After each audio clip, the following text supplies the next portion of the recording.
apologista, um homem que contribuiu muito para o crescimento da igreja.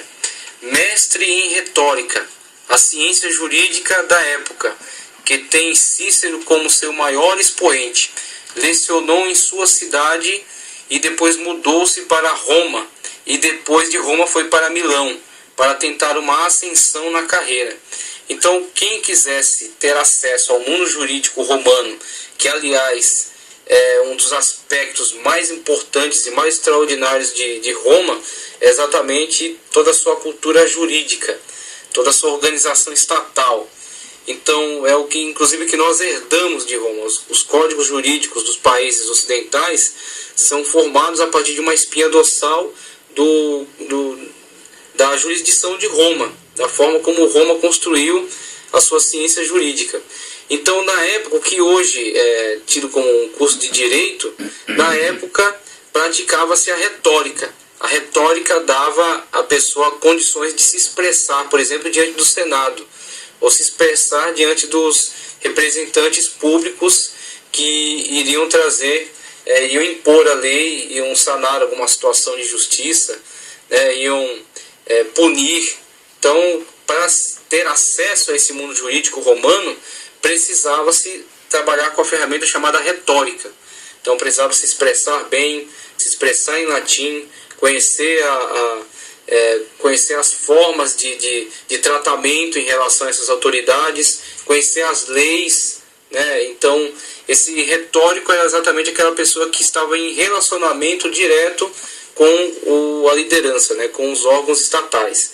Então, Aurelius Agostinus formou-se mestre em retórica. Lecionou primeiro na sua cidade natal, só que, como ele mesmo narra no seu livro chamado Confissões, cansado de ter que se incomodar com uma juventude que não estava interessada em crescimento intelectual, mas que eram como que obrigados a participar daquelas aulas pelas suas famílias que queriam inseri-los num contexto melhor, né, num contexto político mais forte. Mas a própria ciência em si e o próprio conhecimento de Agostinho não era valorizado dentro daquele contexto social, conforme ele mesmo nos diz no seu livro Confissões. Por isso que ele muda-se para Milão, inclusive para a tristeza da sua mãe, a senhora Mônica. Não conheço o restante do nome dela, mas é o que chega para nós do livro Confissões, que a Igreja Católica vai chamar de Santa Mônica, né? Mas que nós conhecemos como Mônica, que inclusive era a grande responsável pela influência cristã que Agostinho teve na sua vida. Então, o pai de Agostinho não teve influência cristã, era um pagão, não me vem à memória aqui agora se era romano ou não, mas não tinha influência cristã. E toda a influência cristã que ele teve na sua vida veio por parte da sua mãe, que muito lutou pela conversão dele, tentou criá-lo nos caminhos do Senhor, mas ele, movido, como ele mesmo diz, pela rebeldia da época, não dava ouvidos à sua mãe. E depois que entra para o curso de retórica, depois que cresce nessa ciência, ele passa a considerar a Bíblia, os conceitos bíblicos, como coisa bastante insignificante. Ele mesmo diz, você pode adquirir o livro Confissões de Santo Agostinho, leia esse livro que você vai encontrar muito da vida, da conversão, da espiritualidade, da profundidade desse homem. Então você vai entender que grande instrumento ele foi para a obra de Deus, mas que grande batalha teve que travar a sua mãe para a sua conversão. Então até ele enganou a sua mãe para poder partir da sua cidade para Milão, mas depois ela vai até ele e continua o trabalho de evangelização do seu filho até que ela consegue sucesso, né? Ela obtém sucesso dessa batalha espiritual que ela travou para a conversão de seu filho. Então ele vai para Roma para lecionar lá, só que na época a sede do palácio do império não estava em Roma, estava em Milão. Por isso, depois de uma estadia em Roma, ele vai para Milão para tentar estar em contato mais com a política, com os órgãos políticos da época, as altas representatividades políticas para tentar uma ascensão na sua carreira. Então, durante um tempo, foi adepto do maniqueísmo, um tipo de heresia cristã dualista, fundada por Mani, que misturou conceitos gnósticos com cristãos. Então, foi um tempo obscuro da vida de Aurelius Agustinos, em que ele mesmo diz, mais em rebeldia à sua mãe, manifestando contrariedade àquilo que ela tentava colocar dentro da cabeça dele, tentava influenciá-lo. Então, manifestando uma espécie de uma rebeldia a essas tentativas de evangelismo por parte dela, ele passa a se envolver com algumas pessoas dessa seita, desse movimento que estava forte naquela época, estava crescendo bastante, e ele começa a adentrar aí a participar, né, dessa tese, né, dessa forma de pensamento. Só que ele mesmo diz que, passado o tempo, ele começa a ver a incoerência, ele começa a ver a hipocrisia, a falsidade, a mentira desse movimento, e ele mesmo abandona, ele mesmo decide sair do meio desse pessoal, dos maniqueístas, né? Quando ele adentra numa grande depressão, ele enfrenta uma grande batalha psicológica, uma espécie de um desconforto mental, como ele mesmo diz. Ele fala que sentia-se bastante inseguro e bastante perdido. Ele não tinha segurança, não tinha tomada de decisão, no sentido de não saber o caminho que devia seguir, se deveria optar pelo caminho que a sua mãe o aconselhava.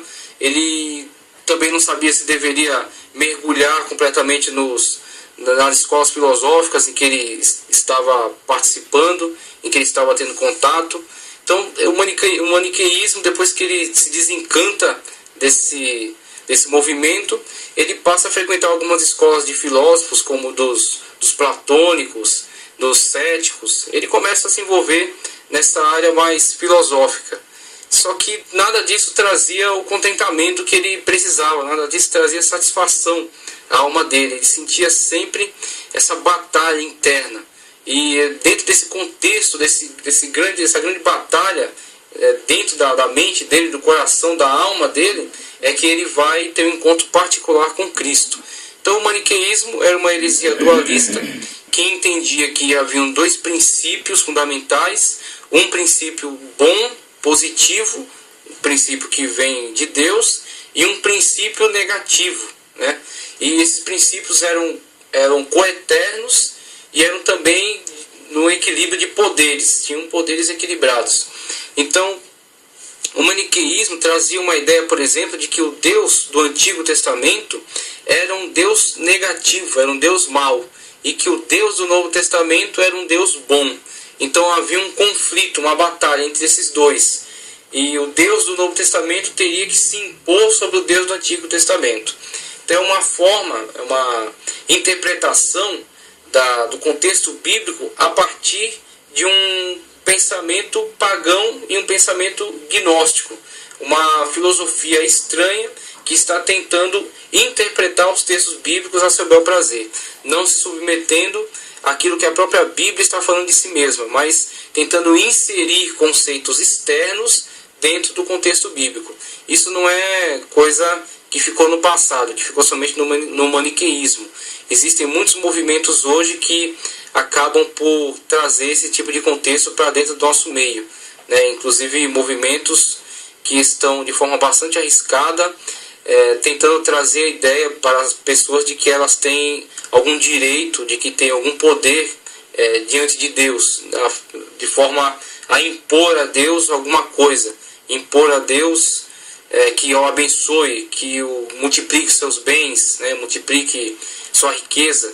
E, na verdade, isso é uma forma de tratar os textos bíblicos, a verdade bíblica, como esses personagens da história, por exemplo, que fizeram parte da história de Agostinho, a forma como Mani, por exemplo, estava tratando os conceitos bíblicos. O que ele fez? Ele os reinterpretou conforme os seus interesses. É exatamente isso que ele fez na situação da forma como ele interpretou os textos bíblicos, o Antigo Testamento e o Novo Testamento. Ele entendeu que haviam dois personagens distintos ali e que estavam em conflito. E o conflito entre eles teria que resultar na vitória do personagem do Novo Testamento, Cristo, sobre o personagem do Antigo Testamento, Jeová. Então, Mani tinha essa forma de ver a verdade bíblica. Ele reinterpretou a Bíblia conforme as ideias dele. E, infelizmente, nós temos que dizer, temos que confessar que mais pessoas têm feito isso. E têm criado, têm fundado movimentos que parecem ser movimentos cristãos, parecem ser movimentos teológicos sadios, mas que, na verdade, quando confrontados com a integridade do texto bíblico, quando confrontados com contextos bíblicos mais amplos, acabam caindo por terra. Então é aí onde a gente questiona, por exemplo, a teologia da prosperidade, a gente questiona o triunfalismo que tem entrado aí dentro do arraial de algumas teologias, de alguns movimentos religiosos, alguns movimentos evangélicos, e que na verdade são uma forma de reinterpretar a Bíblia conforme as ideias, né, as estratégias de diferentes líderes. Então, voltando para a questão de Agostinho, enfim, depois essa grande crise existencial pela qual ele passa, depois que ele torna-se mestre em retórica, ele está lutando pela sua ascensão profissional, ele se envolve com essa seita, né? Depois ele mesmo percebe a incoerência, né, dessa seita, como que eles não conseguiam sustentar os seus argumentos, mas eles tentavam impor alguma espécie de mística. Então Mani tentava trabalhar nesse sentido, de que ele tinha uma revelação especial e que alguns pontos do pensamento dele que não poderiam ser explicados racionalmente, ele simplesmente os ocultava num manto aí de mistério e de revelações pessoais. É onde Agostinho se desencanta desse movimento, mas ele continua, né, com essa batalha interna, tentando se satisfazer nas escolas filosóficas, o que não traz a ele a satisfação esperada, né? Então ele fica com esse grande conflito, até que aos 32 anos de idade ele se converte em sua casa em Milão, após estar profundamente deprimido e ter a visão. Na verdade ele ouve como que um cântico que ele, no livro das Confissões, ele fala como que um canto de vozes de crianças que cantavam toma e lê. E a partir dessa visão que ele tem, dessa revelação, ele busca na sua casa lá, da onde estava vindo aquelas vozes, ele encontra uma Bíblia, e dessa Bíblia ele ao manusear essa Bíblia, ele encontra um texto, onde a gente tira aqui só um fragmento dele, do texto inteiro que ele leu, e o texto que chamou a atenção dele dizia: revesti-vos do Senhor Jesus Cristo. Então, a partir desse texto, desse encontro pessoal que ele tem com Cristo, né, ele passa a compreender a verdade que a sua mãe já havia compreendido, já estava em contato com ela, estava tentando transferir para ele, passar para ele, mas ele não aceitava, ele se mostrava rebelde, se mostrava contrário a esta ideia, a esta verdade, mas ele mesmo veio a ter um encontro pessoal com Cristo que o fez ver, né, essa verdade. E o texto dizia para ele: revesti-vos do Senhor Jesus Cristo. E aí fala também, na leitura do texto ele diz que porque andais em glutonarias, porque andais em bebedices, né, em desobediência. E aí em determinado momento traz essa frase que muito marcou ele: revesti-vos do Senhor Jesus Cristo. A partir daí ele passa por uma grande mudança na sua vida, onde ele passa a dar ouvidos àquilo que a sua mãe tanto falou para ele ao longo da vida, e ele se associa a algumas pessoas que vão ser muito importantes para ele no ministério, até que ele venha a tornar-se bispo no lugar da onde ele saiu, em Tagaste. Ele vem a tornar-se bispo de lá, e onde ele elabora a grande construção de obras teológicas dele. Então, um pouco da doutrina de Agostinho. A teologia de Agostinho é grandemente influenciada pela filosofia platônica, a qual ele faz uso para explanar sobre pontos difíceis né, sobre situações e textos difíceis de entender da Bíblia Sagrada. Então tem duas situações importantes aí. A primeira, a formação dele.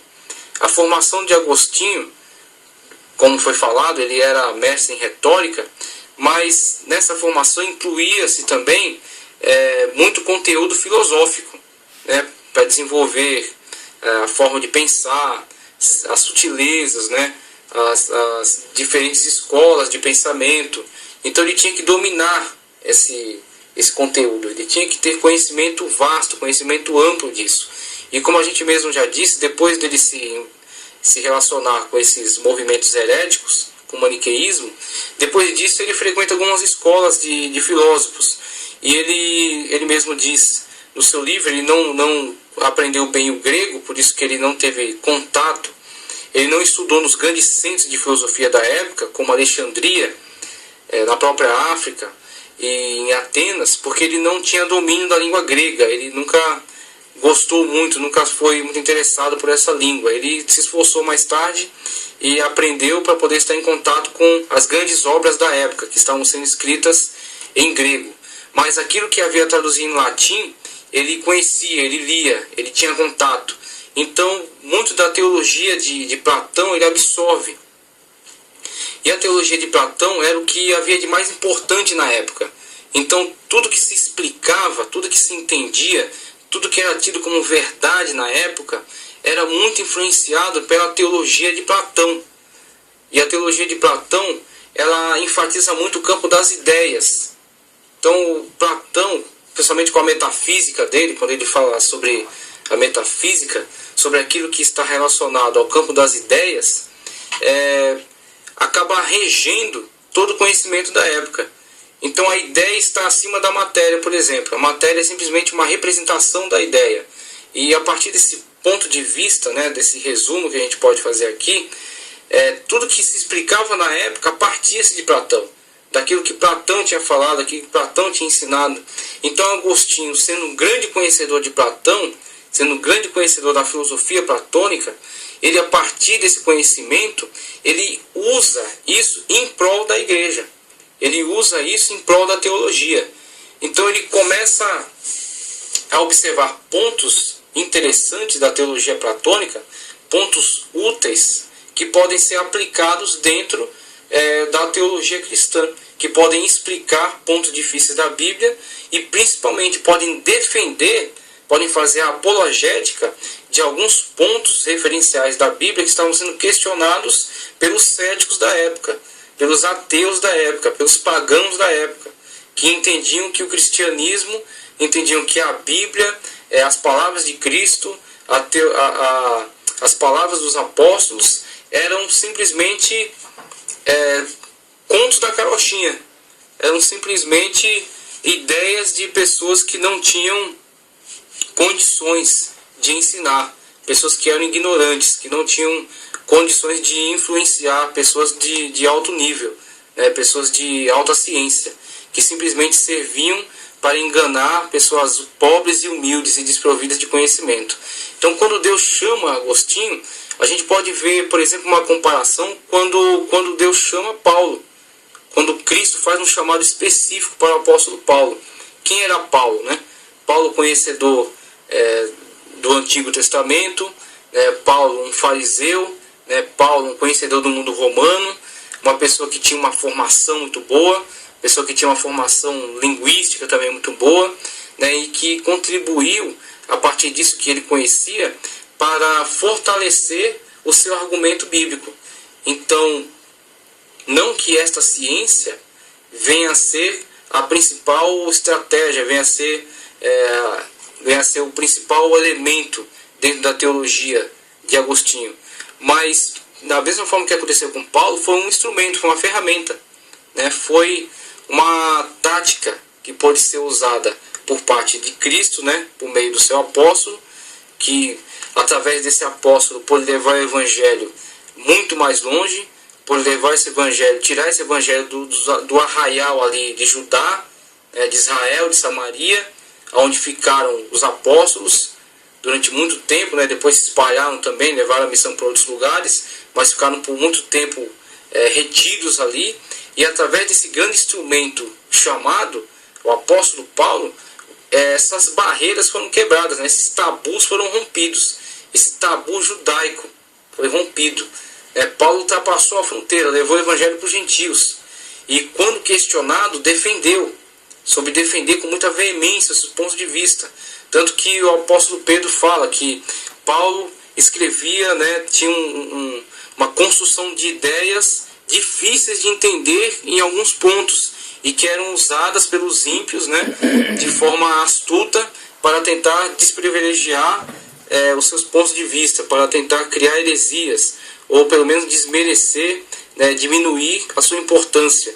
Então Pedro mesmo confessa isso, que esses aspectos mais profundos de Paulo muitas das vezes tentavam usar isso contra ele.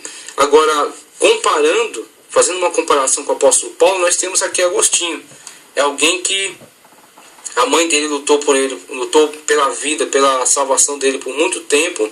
Ele se mostrou rebelde durante muito tempo, andou por caminhos errados, né, tentou buscar satisfação dentro da ascensão profissional, mas que em determinado momento teve um encontro verdadeiro com Cristo, e quando ele é chamado para dentro do Evangelho, o que ele traz? Ele traz toda essa grande formação que ele tinha, essa formação retórico, né? Esse conhecimento lógico que ele tinha, essa concatenação de ideias de forma muito clara, muito lógica, muito bem definida, e traz esse conhecimento do platonismo, que era a grande ciência da época. Então ele pega essa ciência e põe ela como serva da Bíblia, põe ela como serva de Cristo. Então Cristo vai servir-se agora desse instrumento que ele adquiriu, Agostinho, para favorecer a obra do cristianismo. Deus criou todas as coisas com o objetivo supremo de glorificar o seu nome e revelar as suas perfeições. Então, quando a gente estava debatendo, por exemplo, sobre o calvinismo, a gente vê que eles buscam ideias em Agostinho. Então, Agostinho, ele é um ponto referencial muito importante para a teologia ocidental.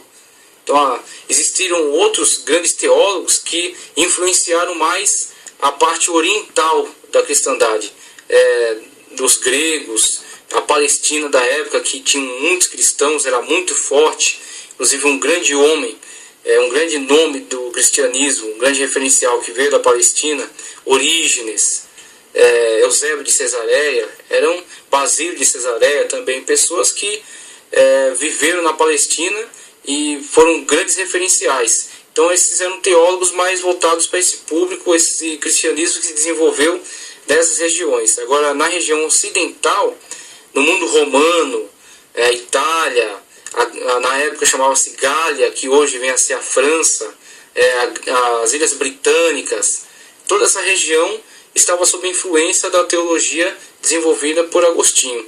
E Agostinho, com a teologia que desenvolveu, o referencial que ele foi nessa região, que depois até expande, torna-se um referencial para a cristandade num âmbito mais geral, essa teologia não se perde.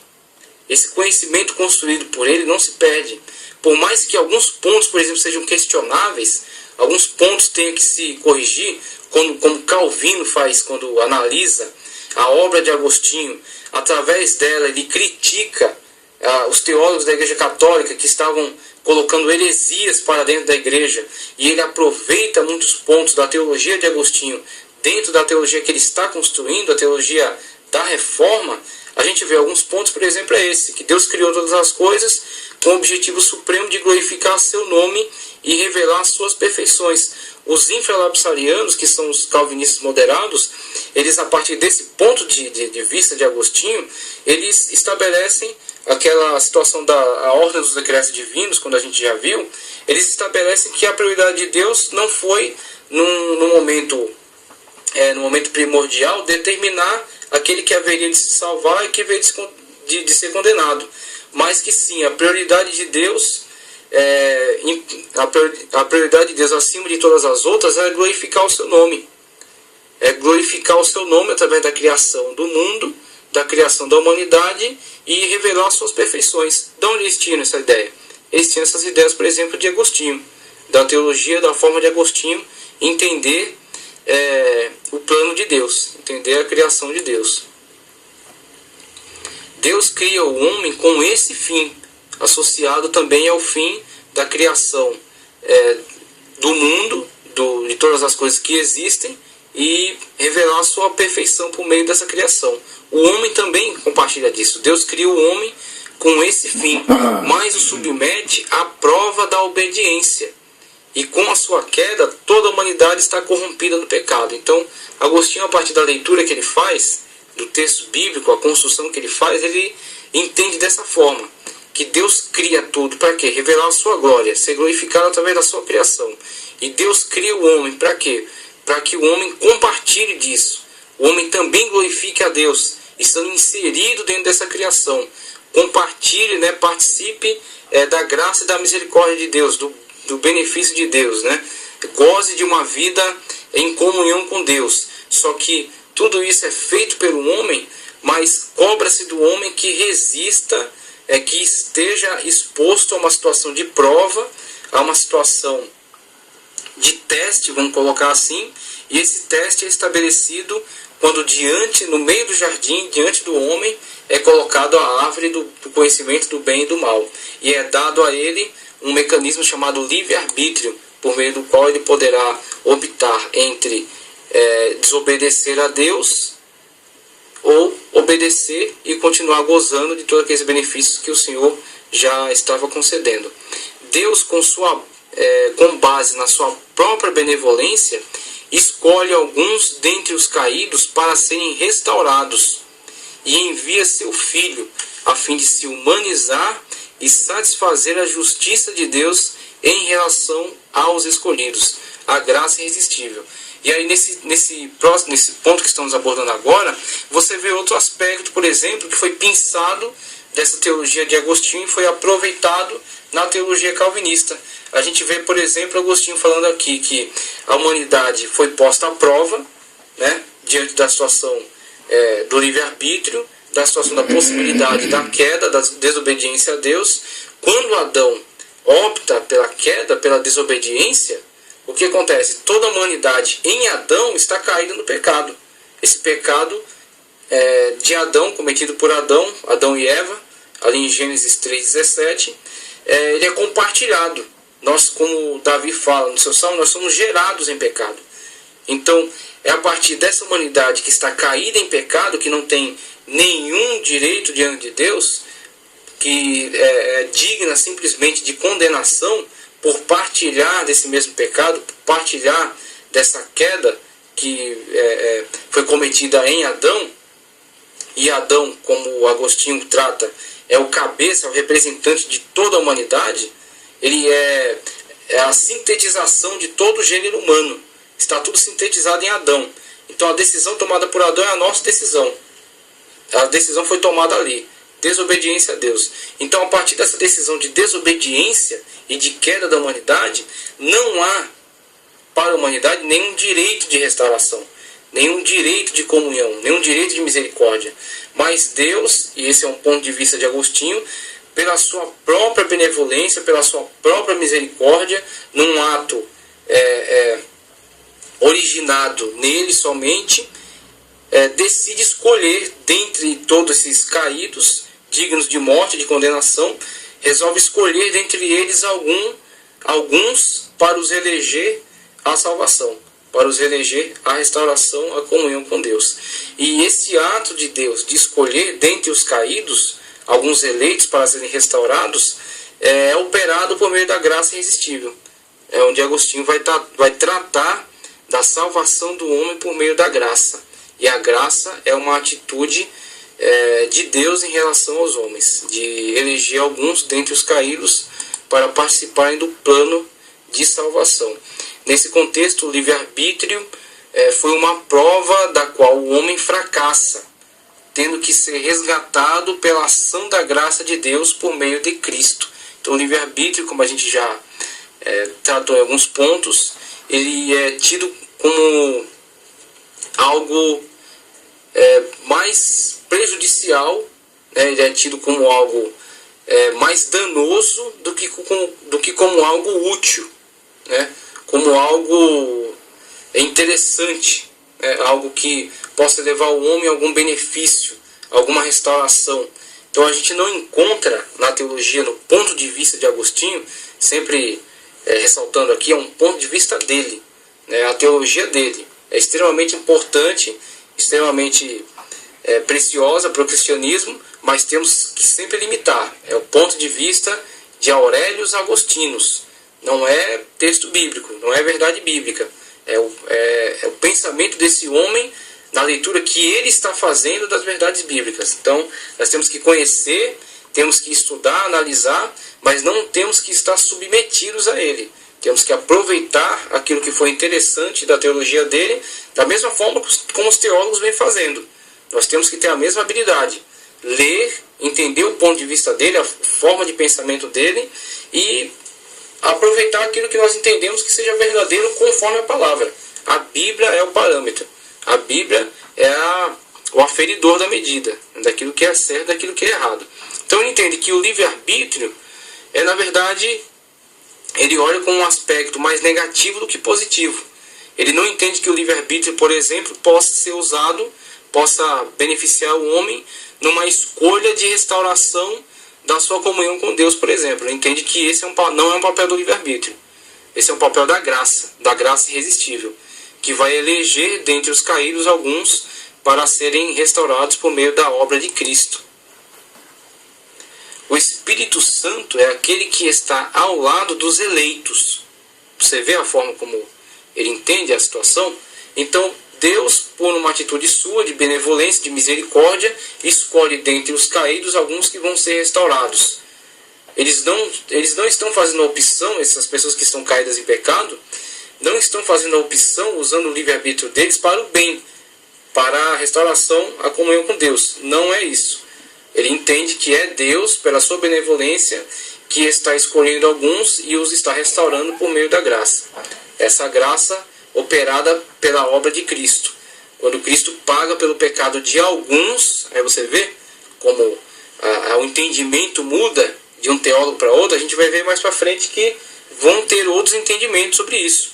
Então Agostinho, e essa ideia de Agostinho é aproveitada em Calvino, né, nas escolas calvinistas, ele entende que Cristo morreu pelos eleitos. E aí quando Cristo morre pelos eleitos, paga o pecado deles diante de Deus, o Espírito Santo está ao lado deles, os auxiliando para que alcancem o estado de graça, para que alcancem o estado de restauração, por meio da graça que está sendo fornecida por Deus, para a salvação deles. Então, são pontos de vista da doutrina agostiniana. Algumas obras extremamente importantes de Agostinho, que você precisa adquirir, você precisa estar em contato com elas. A Trindade. A Trindade, ao meu ver, é a obra mais importante de Agostinho. Tudo bem que existe o livro A Cidade de Deus, que também é muito importante, é fundamental, né, fundamenta muito daquilo que nós entendemos sobre interpretação bíblica, sobre conhecimento bíblico. Mas a Trindade é um livro onde Agostinho mergulha num tema extremamente difícil, num tema extremamente importante e de difícil compreensão. Então Agostinho dedica esse livro inteiro, é um livro muito grande, dedica esse tratado inteiro a explicar e a nos dar diversas possibilidades de entendimento sobre essa verdade chamada Trindade, que está revelada ao longo de todo o texto bíblico. Suas evidências são numerosas e a partir dessas evidências é construído o conhecimento que nós temos da Trindade, da natureza de Deus, o Pai, o Filho e o Espírito Santo, 3 pessoas e uma mesma essência, um Deus. A Cidade de Deus, que eu já falei aqui, também chamado Contra Pagãos, um livro escrito na época em que Roma estava já bastante decadente, estava caindo diante das invasões bárbaras, e os cristãos são extremamente acusados pela sociedade romana de terem os enfraquecido, ter enfraquecido a religião pagã, ter enfraquecido os hábitos romanos, e diante desse enfraquecimento diante esse esvaziamento dos tempos pagãos, grande parte da sociedade romana entende que isso tenha causado a queda, tenha causado a destruição do Império Romano pelos bárbaros. E é onde Agostinho, esse grande instrumento de Deus, vai se utilizar as suas ferramentas que tem de retórica, de filosofia, de lógica, e vai, através dos textos bíblicos, fazer uma extensa refutação dessas acusações contra os cristãos. E não somente isso, mas vai estabelecer muitas verdades bíblicas. Ele faz um turismo assim, pelos textos bíblicos, pelas doutrinas bíblicas, e vai os fundamentando, vai os explicando, os explanando, deixando tudo de forma bastante clara. Então, é um livro extraordinário. É muito importante o conhecimento desse livro. O livre-arbítrio, por exemplo, Agostinho, quando trata essa questão do livre-arbítrio, ele passa essa questão da queda da humanidade, da fraqueza do homem, da péssima escolha que o homem fez, optando pela desobediência a Deus e, consequentemente, a queda e a destruição. E ele trata, por exemplo, você vai entender a questão do mal. Então, quando Agostinho começa a explicar a questão do mal, Agostinho passou por dentro do maniqueísmo. Ele participou do maniqueísmo. Ele viu o grande erro cometido por essas pessoas, por esse movimento, em entender que o mal é uma essência, em entender que o mal é uma criação, é uma criatura. E é onde Agostinho, através do diálogo que ele desenvolve nesse livro, esse livro está em forma de diálogo, ele traz a ideia exatamente de que o mal não existe enquanto criação de Deus, porque tudo que foi criado pelo Verbo. Então o Verbo criou todas as coisas boas. Agora, tudo aquilo que o Verbo criou bom tem um uso. Agora, quando se dá um uso incorreto àquilo que foi criado bom, o mau uso disso torna esta coisa, torna isto mal. Então o mal não é algo. O mal é a ausência de algo. O mal é a ausência de bem. Da mesma forma que as trevas são a ausência de luz. Então, isso é simplesmente uma ideia básica do que Agostinho trata no livro chamado Livre-Arbítrio. De Gênesis é um comentário bíblico sobre a criação, sobre o que é tratado em Gênesis. Então, Agostinho, a partir desse ponto de partida, ele desenvolve um grande argumento, uma grande explanação, trazendo aí muita explicação e muita luz, claro que limitado àquilo que ele poderia desenvolver na época. Então a teologia de hoje com certeza vai questionar alguns pontos de vista dele em relação àquilo que ele traz, os comentários que ele faz, mas com certeza foi fundamental, foi muito importante e foi um ponto de partida para que hoje nós possamos reinterpretar e melhorar cada vez mais o nosso entendimento sobre essa verdade bíblica, essa revelação bíblica por meio do livro de Gênesis. A verdadeira religião é um tratado, vamos dizer assim, um tratado apologético, onde Agostinho faz a defesa dos conceitos religiosos, faz a defesa da verdade da Bíblia, a verdade cristã. Então, diante desse grande combate que havia por parte dos filósofos, dos pagãos, dos hereges, então tinha toda uma gama de adversários que se levantavam para tentar destruir com as verdades cristãs, para tentar impor os seus pontos de vista, reinterpretar a Bíblia conforme o seu bel prazer. E Paulo já nos alerta acerca disso, fala que eles constituirão mestres conforme as suas concupiscências. Essa é uma verdade bíblica. Agostinho já participava da guerra contra esses falsos mestres. Pedro nos alertou sobre esses falsos mestres também. E hoje eles estão aí e precisam ser combatidos. Por isso que você está estudando teologia. Por isso que você está tomando conceitos bíblicos e aprendendo a pensar a Bíblia de forma mais profunda. Para você se defender e defender a fé, a nossa fé, desses falsários, como Judas nos recomenda na sua carta. Defender a nossa fé que uma vez nos foi dada. Então a verdadeira religião é isso, é uma defesa. A graça, onde Agostinho trata dessa grande obra de Deus, essa grande ação de Deus, ao eleger alguns para a restauração e como se dá essa grande obra de Deus da restauração, a obra de Cristo, o sacrifício de Cristo, né, a aplicação do sacrifício de Cristo na nossa vida e todo o desenvolvimento, né, do plano de Deus para a salvação dos eleitos. Então, algumas obras que foram desenvolvidas por Agostinho, tem outras, mas que são bastante interessantes, bastante importantes, foram importantes, são importantes. A teologia, grande parte da teologia está fundamentada sobre aquilo que este grande homem de Deus construiu, e é muito importante para mim e para você termos contato também com este conhecimento. Confissões, encerrando aqui, é o livro onde Agostinho nos traz a sua situação de vida, os seus conflitos internos, o desequilíbrio emocional em que ele se encontrava, né, a crise existencial pela qual ele passou, o grande encontro que ele teve com Cristo.